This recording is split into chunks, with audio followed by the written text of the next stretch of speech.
ಸ್ವಲ್ಪ ಗ್ರೇಟರ್ ಬ್ಯಾಂಗ್ಳೂರು ಯಾವ ರೀತಿ ವಿಲೀನ ಆಗಬೇಕು ಅಂತೇಳಿ ಒಂದು ಫೈನಲ್ ರಿಪೋರ್ಟ್ ಕೊಟ್ಟಿದ್ದಾರೆ. ನಾನು ಅವತ್ತು ಲೀಡರ್ ಆಫ್ ದಿ ಅಪೋಸಿಷನ್ ಇದ್ದಿಲ್ಲ. ಆಫೀಸರ್ಸ್ಗೆ ನಮ್ಮ ಕಮಿಟಿ ಚೇರ್ಮನ್ರಿಗೆ ಹೋಗಿ ಅಪೋಸಿಷನ್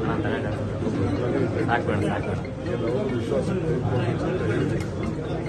ಅವರಾದ್ಮೇಲೆ ನೆಕ್ಸ್ಟ್ ನಾನು ಕ್ಯಾಬಿನೆಟ್ ಈಗ ಏನಿದೆ ಅದೇ ವ್ಯಾಪ್ತಿಯಲ್ಲಿ ನಾವು ಅಳವಡಿಸ್ತೀವಿ. ಅದಾದ್ಮೇಲೆ ಮುಂದಕ್ಕೆ ಏನು ಮಾಡಬೇಕು, ಮುಂದಕ್ಕೂ ಆ್ಯಡ್ ಮಾಡಲೇಬೇಕಾಗ್ತದೆ.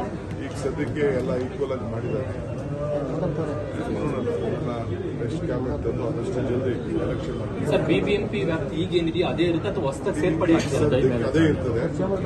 ಮುಂದಕ್ಕೆ ಸೇರಿಸಲೇಬೇಕಾಗ್ತದೆ. ಮುಂದಕ್ಕೆ ಈಗ ಸದ್ಯಕ್ಕೆ ಏನಿದೆ ಅದೇ ಇರ್ತದೆ. ಎತ್ತಿನಹೊಳೆ ಸಂಬಂಧವಾಗಿ ಪರಮೇಶ್ವರ ಎತ್ತಿನೊಳೆ ವಿಚಾರವಾಗಿ ಕೆಲವು ಇಶ್ಯೂಸ್ ಇತ್ತು.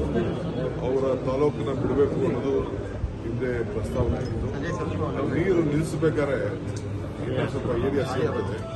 ಆದರೆ ಯಾವುದು ಹಳ್ಳಿಗಳನ್ನ ಮುಳುಗಡೆ ಆಗದ ರೀತಿಯಲ್ಲಿ ಅವರ ಅನುಮತಿ ಕೂಡ ಅವರು ಪಡೆದಿದ್ದೀವಿ. ಅವ್ರ ವಿಚಾರ ಎಕ್ಸ್ಪ್ಲೈನ್ ಮಾಡಿದ್ದೀವಿ. ಈಗ ಗ್ರಾವಿಟಿ ಲೆವೆಲ್ ಅವರೊಂದು 2-3 ಕೆರೆಗಳನ್ನ ಹೇಳಿದ್ರು. ಆ ಕೆರೆಗಳು ಸುಮಾರು ಒಂದು 150 ಅಡಿ ಆಳದಲ್ಲಿದೆ. ಲಿಫ್ಟ್ ಮಾಡಬೇಕಾಗ್ತದೆ. ಅದಕ್ಕೆ ಅವ್ರಿಗೆಲ್ಲ ತೋರಿಸಿದ್ದೀವಿ. ಅವ್ರಿಗೂ ಯಾಕೆಂದ್ರೆ ಅವ್ರ ವಿಶ್ವಾಸಕ್ಕೆ ತಗೋಬೇಕಲ್ಲ. ನಾಳೆ ಬೆಳಗ್ಗೆ ಕ್ಯಾಬಿನೆಟಲ್ಲಿ ಅವರು ಇರ್ತಾರೆ. ಅದಕ್ಕೆ ನೆಕ್ಸ್ಟ್ ಕ್ಯಾಬಿನೆಟ್ಗೆ ಅದನ್ನು ತರ್ತಾ ಇದ್ದೀವಿ.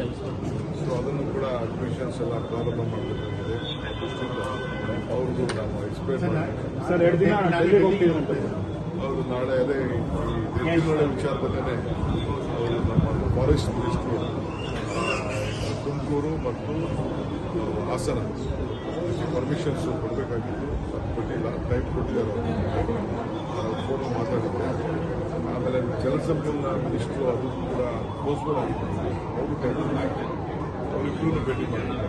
ಸರ್, ರಂಭಾಪುರ ಶ್ರೀಗಳು ಹೈಕಮಾಂಡ್ ನಾಯಕರು ಭೇಟಿ ಆಗ್ತಾ ಇದ್ದಾರೆ.